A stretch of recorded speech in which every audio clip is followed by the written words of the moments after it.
Now we move forward with the last panel of the first part of the day, and we'll discuss sustainable supply chain to drive outstanding performance with Cristiana Scelza, who's Prysmian's Executive Vice President Electrification, with Giacomo Sofia, who's Prysmian Chief Operating Officer, Tanguy Griffon, who is Sonepar Group Vice President Sustainability and Energy Transition, and Alberto Chiulli, who's Junior Partner at McKinsey here. Please take your place on the stage. Welcome, everyone.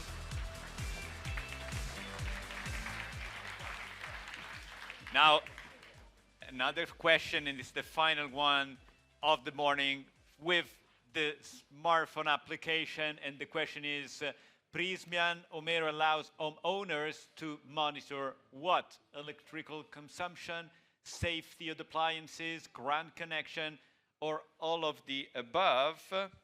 And apparently, pretty simple question for you guys. You're very prepared. Cristiana Scelza, do you agree with the room? All of the above?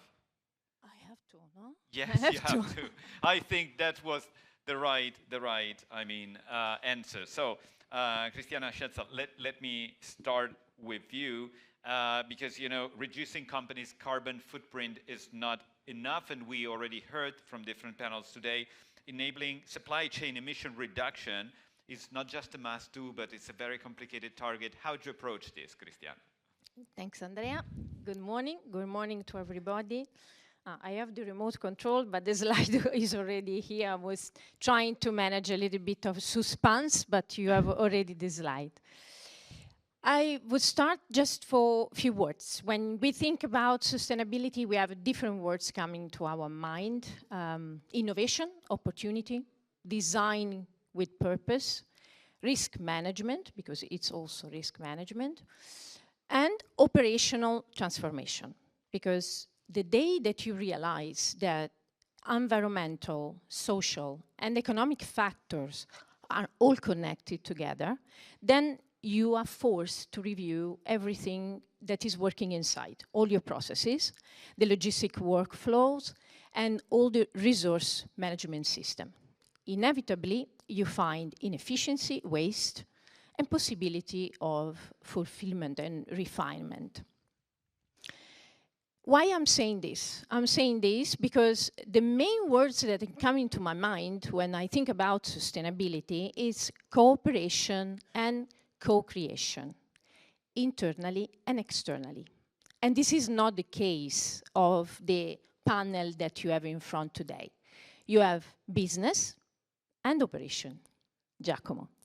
Because we are together in front of customer, Tanguy, and partner, Alberto. It is fundamental. It's fundamental for the hardware, let's say, so for the revision of the way we are working, and the software, so the people. Because only being together, we can achieve our goal. And then the slide. The slide is to show that in reality, there is not anymore the diktat take, make, and deliver, but it's more a circular mode. No? I was talking about designing with purpose. We are not thinking anymore to, I do a new product, I deliver a new product. No, I look to the full life cycle of the product, of the material. So there is a continuous and circular approach. I work with customer, and the words with customer is transparency. So we exchange data. We have together ambitious target for the net zero emissions. Suppliers, transparency again, but there I'm much more pushy than with customer, because to supplier we are asking to reach and to give new material, new element for us to be then part of an ecosystem for delivering innovation. Here in the slide, you see some of the names that you have heard already. ePath is our solution, our green offer that is so important for our customer. But you can see much more going and visiting our booth. So I do a little bit of marketing also for our booth, where you will see much more, many more innovation for solar, for mining, for EV charging points. Because again, and I add only this point, it's a stereotype, a bias. Industrial and construction business, that is the major chunk of our business, it is a place for innovation. We are doing innovation. The strength of Prysmian is doing innovation even when it's so difficult. ePath, the green offer of Prysmian represents 60%, 60% on total sales in some of our country, and we are very proud of that. All of this to say, and pass to Giacomo, that the partnership to do this, to be so innovative, you need internal synergies, and we need the operation part. Well, definitely, because Giacomo, Sofia, you're a manufacturer, and the sustainability path start inside, you know, where you work on your cable and cables. Yeah, yes, absolutely. So we said before, and you also answered very correctly, that if you see things holistically, scope 3 matters more than scope 1 and 2. However, when we embarked in this journey and we started, we also realized that first of all, we had you know, the total ownership of what we could do on scope 1 and 2, and so we did start with that. And at the same time, also the total responsibility of leading by example in that sense. So kicking off our roadmap on scope 1 and 2 has started with setting the baseline first. And as you can see in this graph, that baseline is set in 2019, was counting for about 920,000 tons of equivalent CO2 consumption. So about 1 million, right? A certain number of action, and I will spend a couple of words in a minute on that, has brought us already at the end of 2023 to fundamentally decarbonize our footprint by about 33%. So at the end of 2023, our overall consumption of CO2 equivalent is in the range of 616,000 equivalent tons. And that's about the whole footprint of ours. So more than 100 factories around the world and a certain number of distribution centers as well. And going from there, if you can stay please on that slide, we are perfectly on track on our roadmap to get then by the end of 2030 to about a 50 to 60% reduction of this footprint. So 455. Yeah, so you say are there. 55. Yeah, about 400. We'll be there by 2030. We have all the actions in place to get there. And this is also the trajectory that will bring us by 2035 to a net zero. Net zero meaning in the taxonomy and nomenclature, having a 10% residual consumption fundamentally. And what we've done, we've started with a certain number of initiatives and allocating an important capex to do so, about 100 million over the course of 10 years. We have already equipped all our factories around the world with LED lighting, which has been a good contributor of reducing electrical energy consumption. We mentioned before, we have fundamentally eradicated this gas SF6 from the perimeter of our operations. We've been working on our machinery in order to really optimize all the motors that are powering our lines and making them fit for purpose. We had a lot of over-designed motors in our factories. We have optimized our compressed air circuits, also a great source of losses. And very interesting, I would say, we have started a program to install solar farms within our premises. We have already more than 10 in operations, and we have another 10 that are in the process of being built or negotiated with our suppliers. Those solar farms are providing up to 15 to 20% of the energy that is necessary to a given factory to run on every year. And so that's a real proof of direct sourcing of renewable energy within the factories.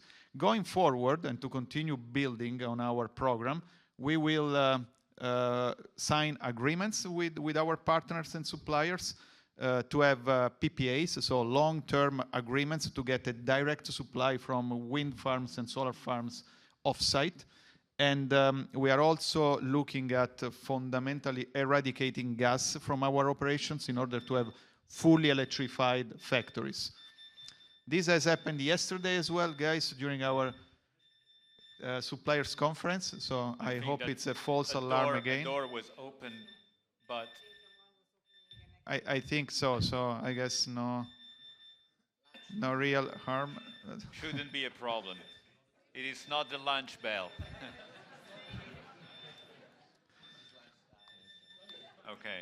So yeah, maybe I carry on. I just tell you, yesterday we had a beautiful suppliers conference. This has happened again. Yesterday night I was discussing with some of our suppliers, and two of them in two different hotels had exactly the same issue. So something strange is happening here, guys. But yeah, nothing happened. So and just to finish up on this topic, we are also building up our internal system to monitor and electrical energy consumption in each of our lines in the factory in order to kick off further improvement programs.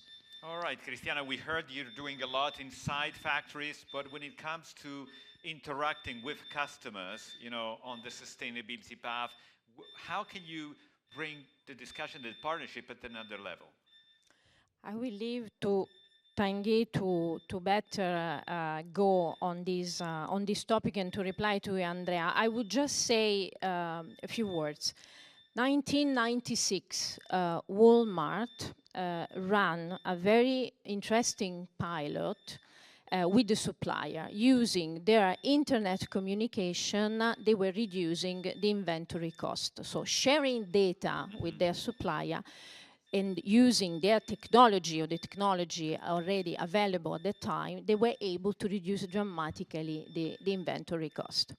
So the answer to the question is really leveraging on the technology that we have, so digitalization for sure, and again, the transparency and the cooperation with the customer, we can really make a change, a big change on the value chain. And then I will leave to Tanguy to further. Yes, Tanguy, give us the Sonepar view. Yes, just before the alarm bell for the lunch. Okay. So that way better now. Yeah, much nicer. Just one thing. I don't know how many of you have seen the recent Time actually study. It was just published, I think, yesterday, and Prysmian has been elected in the top 50 of the most sustainable companies in the world. So really, congratulations, because it's a big commitment from all of you. It's an achievement, yeah. On our side, as Sonepar, so what we look at first, maybe about the context, we look at the environmental pressure, so climate, the waste, biodiversity, and water. So Sonepar, we have about, let's say, 7% market share of the electrical industry, 30 billion euro company. So today, what we see is 70% of emissions are coming from industry, processes, 30% industry and 40% the building through energy usage. So as we serve the largest community of industrial customers and electricians on the planet, our goal also is to help them navigate the net zero, and of course, same as you, get to a net zero supply chain. So when we started the journey, we were like, okay, how do we start? So the first part is to lead by example, and that's a transformation that many of you are doing, obviously. So decarbonizing the buildings and the transport, so renewable energy, certificates, low carbon transport, biofuels, and so on. But that's also where there is another part where the integration with partners such as Prysmian is essential. What you see here is the automation that we are doing in our supply chain. So we serve lighting, cable and wires, power distribution. In regards to cable, you see this e-commerce platform that we are actually scaling up in all our countries in Sonepar. We serve 40 countries. And this is a novelty because it allows our customers to actually specify the length of cuts of cables directly online. And then it's directly integrated into our automated warehouses. So it's 2.5 billion of investment we want to reach about 90% of automation so that we can reduce energy consumption and waste, because with this, you reduce the scraps of cables, basically. And then it's integrating into those warehouses where you have cable cutting machines that actually do it directly. Where the integration with companies and partners like Prysmian is essential, it's about on-time delivery. Because there we can plan and replenish our inventories, we can bundle our orders, we can reduce the number of deliveries and basically lower the carbon footprint. And especially when we have low carbon transportation, and this is an example with the Netherlands, the truck that you can see, it's one of the first in kind that we work with suppliers. So this is where we can reduce our transport. Also, you were talking about data, Christina, it's about transparency, the kilometers, the weight, the distances, so that we can optimize this footprint. That's on the one part in this transformation. Another part, packaging. Can we reduce plastic? Can we also use recycled plastic? What about biodiversity, sustainable forestry in the cable reels? We do that with pallets as well. I think this is an avenue of development for the future. So that was the transformation part. We are at the beginning of it, with very good collaboration. Then now, it was said early morning, I think sustainability is also about making money, because this has to scale up. And of course, it's reducing impact, but when you make money, you accelerate. So for us, it's a competitive advantage for our suppliers, for us, and for the customer. When we started the journey, we looked at CO2 first, and we measured our scope 1, 2, and 3, as Prysmian did. What we saw, that was 5 years ago, is that there was very, very much of a lack of environmental data on the market, very sparse information. And we were like, okay, electrification, renewables, energy efficiency, they are the best levers to decarbonize the planet. That's according to the International Energy Agency. So how can you decarbonize the planet if you don't have data?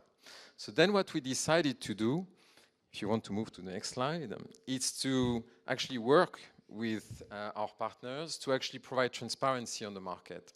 So to define our own methodology to measure across all the products the carbon footprint. Because there are EPDs, environmental product declarations, yes, but they are not comparable. And if you want to reduce emissions, you have to compare. So what we did is by product category, cable, lighting, power distribution with the Schneiders, the Prysmian, the Signify and the like, is to measure the CO2 of a product from the manufacturing, the usage, transport, and end of life. And therefore you can compare, therefore you can provide it online. And this is what you can see on the screen. It's called the green offer, so it's an environmental labeling, A, B, or C, which stands for best, better, and good, and which enables our customers, so the electricians, to actually choose the most sustainable alternative, and also for the end user as well to reduce their carbon footprint, because the electrician is in the B2C in the end. So we started with CO2, which is much more mature than circularity. We heard about it this morning. Circularity is the next step, so we are working with the team of Prysmian and also other strategic players in the cables and wires. How can we compare the recyclability of a cable and wire? What is recycled content? This is extremely important so that we can compare those products together and of course reduce waste. So that's the next avenue of development together, and we do those industry workshops while respecting compliance, of course. So that was more on the product part. The next part is really, and we've seen it this morning, how do we get from linear to circular? How do we collect the scraps of cable from the work site, from the electrician, and we start doing it by incentivizing those electricians with loyalty programs, coupons, new business model basically, to get a steady flow of waste, of basically used cables and wires, then providing it to partners, recyclers, and then selling it back on the market. So that's really the next wave of development that we can have together. Maybe one last part on the environmental pressure, which is really interesting. I get a lot of interest from capital owners, funds, banks. They come to me and they said, okay, how can we finance gray to green activities? Because they see that companies in the electrical industry will, of course, I mean, that's the future. So they will be profitable. So they want to take part into it.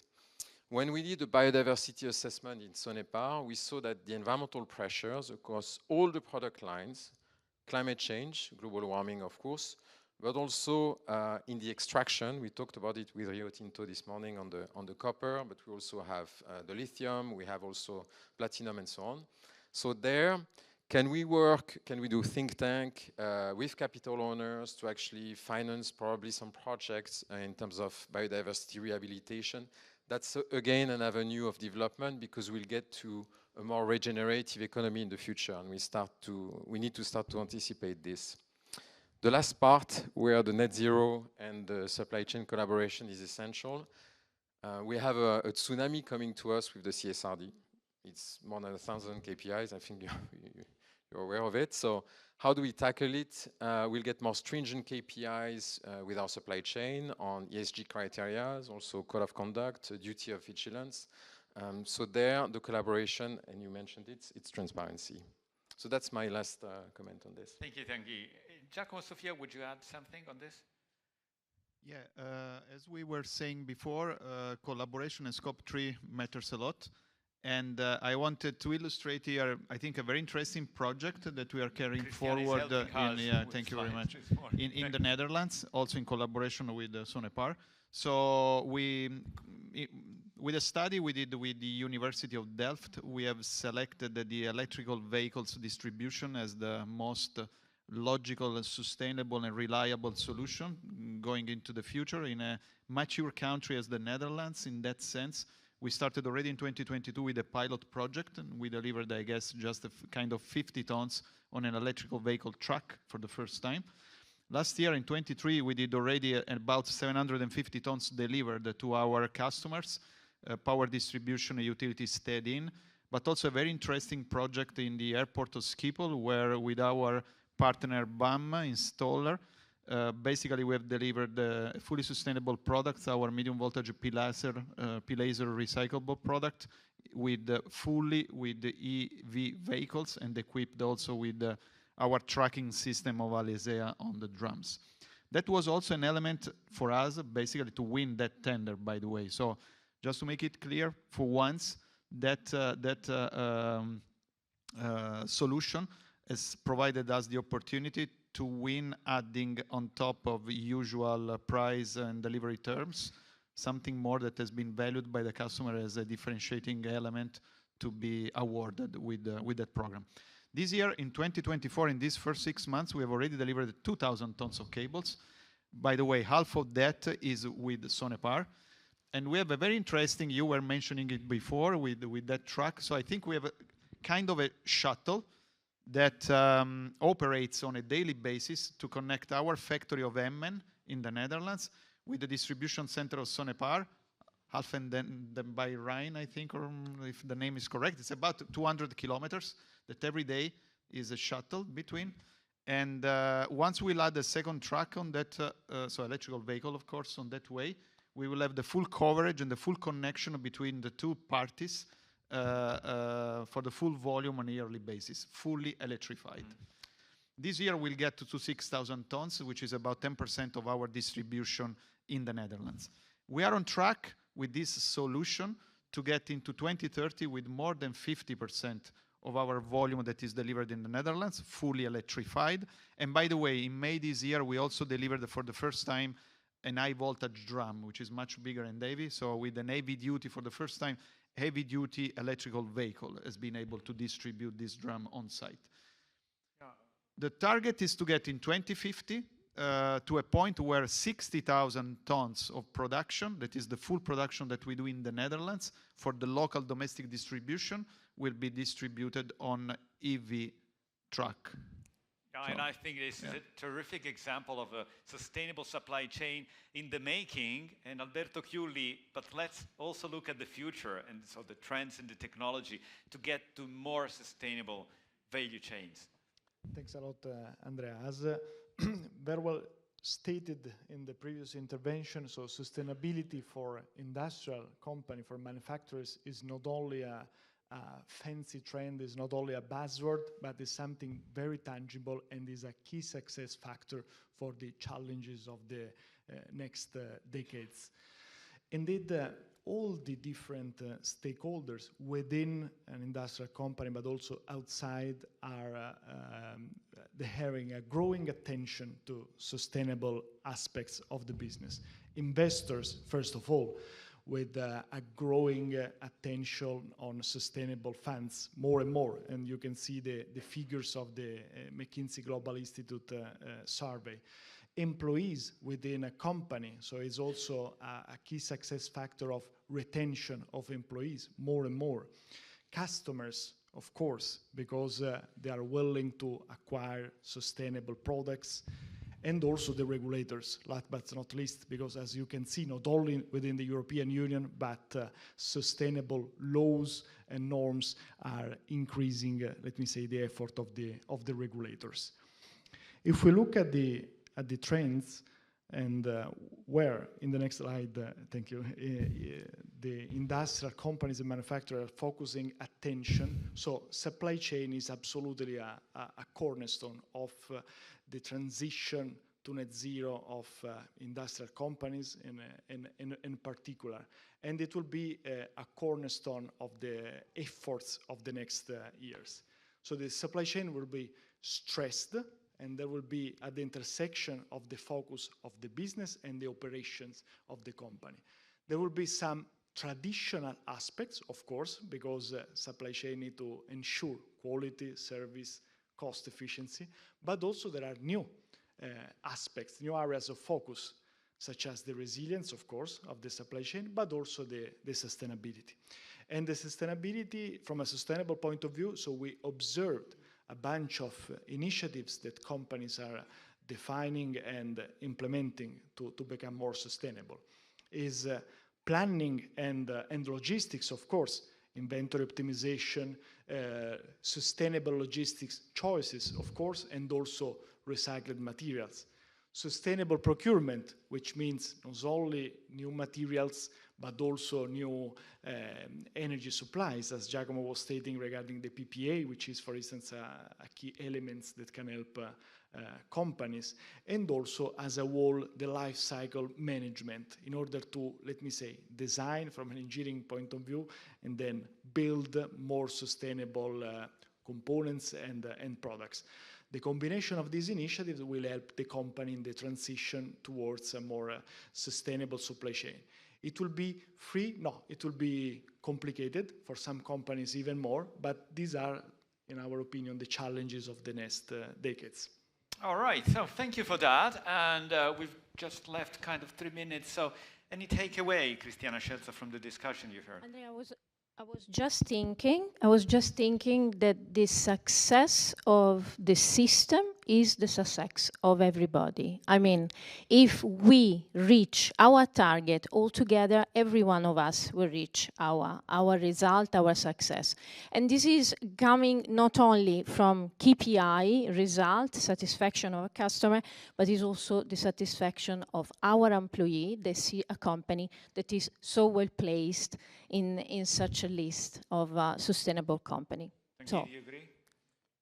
Definitely. Just one comment I wanted to add also. I mean, all the work that we are doing, we also see the result, the sales online, by the way, of our customers that are actually buying more green products than the non-green. So that means now it's paying off and the mentalities are changing, by the way. Yeah, but of course, talents and so on. Yeah. If customer drives the change, that makes a difference. There is one point that Tanguy was mentioning. It is one of the biggest issue now is resource, is people, skilled people. Cooperation with customer can open also a conversation about rotation of resources and the possibility to optimize our strengths together. So the transparency that we were talking before and the exchange that we were talking before is also something that can boost and anticipate, prevent, and help us in solving all the issues that we have in front. I need to say thank you to Alberto and to Tanguy and to their company, because Giacomo and myself really feel strong when we have on our back, on our side in reality, people and company like this. So this is extremely important for us. Giacomo. Yeah, I think this closing point of Cristiana is very powerful, so I don't want to add a lot. For sure, as we said, I think these 2 days demonstrate how collaboration is important. I said yesterday was a beautiful suppliers day. Today it's really open to all our stakeholders. And we mentioned it before, really honest and intellectually honest transparency will pay back big time. And I guess we are really on taking the right direction. And the fact that it's really visible that everybody believes in what he or she is saying today, for me, is the most reassuring thing. Thank you. I agree. All right, Very thank you nice. so Thank much. you.